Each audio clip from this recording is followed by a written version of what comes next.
all the lawsuits from the environmental groups, so forth, so on. It takes about 10 years. So 10 years later, now we're rebuilding the trail. This is a private in-holding. How they got this farm equipment here, I don't know. It's a single track coming in from two different directions. Kind of a rough single track. But they farmed this area. It's called the potholes. I'll show you some other pictures of it here in a moment. But that equipment's fairly heavy there. Now you could take it apart and pack it in the mules, which they did a lot. On the Red Reef Trail, when they take the farm implements into the Sespe farm, that's a swath of there in order to cut the hay, which was, there's no irrigation back there, so it's dry farming. And this is currently private property that most people, backpackers, they will camp on. And you can come in from, let's say, a couple directions. You could come in from Ant Camp down and then back up. Or you could come in the direction that I stated, which is, heading on the paved road toward Blue Point and then to the trailhead and coming up. This is just a recent trip. I went up there to look for water. The potholes, you'll see the pictures. Prior to the Piru fire, there was kind of like two big circular land masses there. They would flood and occasionally have ducks and so forth on them. It did we could go to the pictures, I'll show you. Sure, those are on this page. Oh, you're on here? Okay. Mary, there's another file. Anyway, what happens, it did what's called a fuel type conversion. So sometimes, depending on the ground moisture, the heat of the fire and so forth, sometimes what comes back will be different than what was there previous. And that's what happened in this case. So one of the areas they used to farm looks like an orchard right now. But it's actually a bunch of cottonwood trees that took over after the Piru fire. And the trees are 10 years old, so hopefully we'll get the pictures there. But again, this is a little piece of private ground. This is where the crew camped last spring when we were starting to rehab the trail. And the trail's going to go down to Alder on the other side of the, not Alder, but Agua Blanca, excuse me, Agua Blanca. Okay, that used to be, Wow. you know where that is, John? Yeah, Devil's Gate. That's Devil's Gate. Gateway. Yeah. Okay, that used to be all farm ground. This is just a water seep right next to that cabin. This is some reeds right behind the cabin. So right behind the cabin is where those reeds were. Picture of it. I haven't seen all this. Nice animation, Marcia. Yeah, there's the farm implements. Plow. Oh, now we're getting in, we must be sliding over to the Red Reef, I guess. Yeah, this is the Red Reef. The Red Reef was the main thoroughfare in the old days, coming from Upper Ojai up and over into the Sespe before Highway 33 was in existence. So this is kind of a mess here.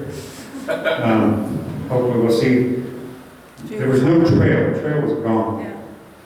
It's Josh Bellman. I don't know if you know him from Upper. This is a tree that was in Ladybug Camp. It took up the whole camp. We cut it up and made 2 cocktail tables and a nice big bar. Jimmy Clark is the president of the crew, so we needed the cocktail tables and a bar. And that was all done with the crosscut saw. Mike, if I can add something there, just real quick. Yeah. My buddy and I, when we were working on the book, had come in, we'd come up from the confluence of Red Reef and Sespe in 2011, very early 2011 in the winter. We had climbed up, actually, you know what, it was early 2009, we had climbed up the Red Reef Trail. It was a complete disaster after the day fire. It was all shale and talus and debris, and you couldn't even see the old crib wall. It was just a mess. When we finally got here, you could still smell the sap from that big fir, the sort of white fir tree that had fallen. So it must have been like that week that it had fallen. And there were 2 sleeping bags under this huge trunk of the tree. And first thing we're like, oh no, somebody was out sleeping, and they're buddy now. So as it turns out, there were no bodies in the sleeping bags. But my dog was excited that they were there, and she slept on them that night. Carry on, sorry, it's that shit. And as far as structures, there's not a lot of structures in Sespe now, but in a few moments you'll see some structure. It's a different type of structure. We can flip through these. It's packing in or packing out. It's Graham Goodfield there. Obviously, it's not easy to get in there. Those are the mules hauling the timber in, about almost 1,000 pieces of lumber. You'll see some of those in a moment. And what the lumber was 4x4s. There you see them. So that's the structure that's on the Red Reef. There's just there's the trail. So there's a lot of stuff under the ground you don't see. Every single post that you see on the outside, there's one on the inside. There's a dead man, there's cable going underneath the trail with turnbuckles to tighten them up. I think we have a few more shots on here. That's kind of a quick thing. You can see there's no trail. And then what they'll do is they're going to put in dead men on the uphill side. And Awesome. there's cable going across to here. In this case, we use rebar. This is rebar going back to the dead man. And sometimes we use steel cable. And then we'll put the 4x4s in there and backfill it.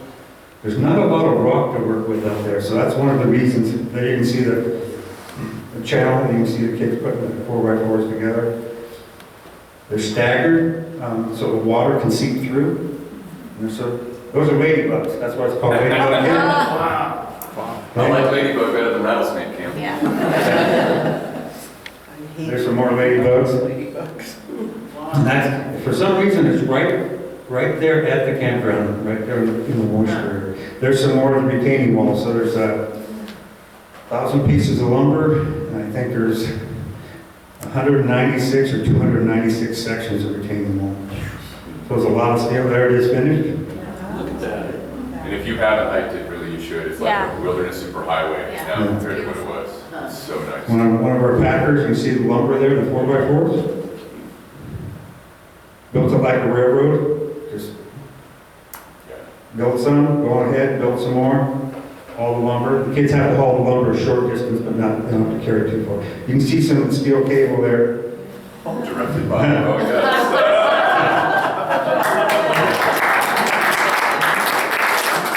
So anyway, if you ever go to Red Reef, there's some structure there, you just may not see it.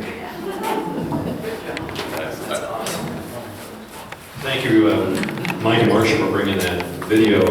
Well, I guess we are plumb out of time. I feel like going, how do you catch Somebody more else photos? Some other time. Do you have more photos? Oh, yeah, but trust me, it's taken until midnight. Go ahead. It's a little after 6 o'clock. I think we're about to wrap it up for the night. But gosh, thank you for coming out, and thank you to our trail masters, Craig R. Carey, hiking and backpacking Santa Barbara and Ventura County, Mike Vaughn with the crew, Ranger John Boggs, Rick Basasha from Ojai Valley Land Conservancy, and you folks for coming out here today, and thank you to the Ojai Valley Museum, Wendy and Don for putting this all together, Ryan Innes.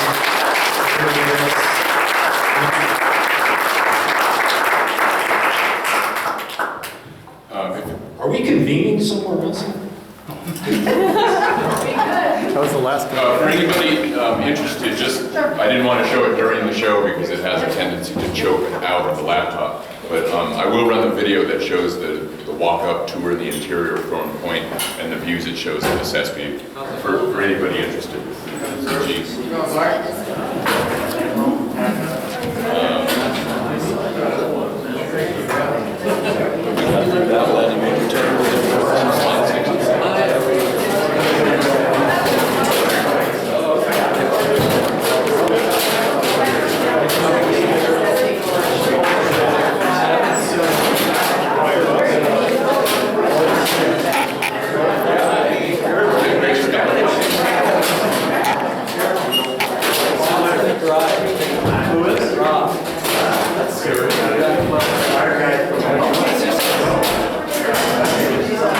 Ladies and gentlemen, while we're packing up, we have one more story to add. Yes, I just wanted to my experience of researching the backcountry and writing my grandmother's history. And so I was going to all the different places, raised cabin and so on and so forth. And then I went to a place, and it was getting on to about 6 o'clock in the evening, so I stopped to get a cold drink. And this cowboy comes in on his horse and wraps his reins around the hitching rail, comes in, and he said, "Oh, darn," and he was really upset. And then the owner of the place gets out and gets his horse trailer, and off they go. And I said, "What was going on?" And he said, "Well," he said, "we have our weekly poetry contest up here." So there is a civilized part of the backcountry. And this guy had ridden into the town watering hole.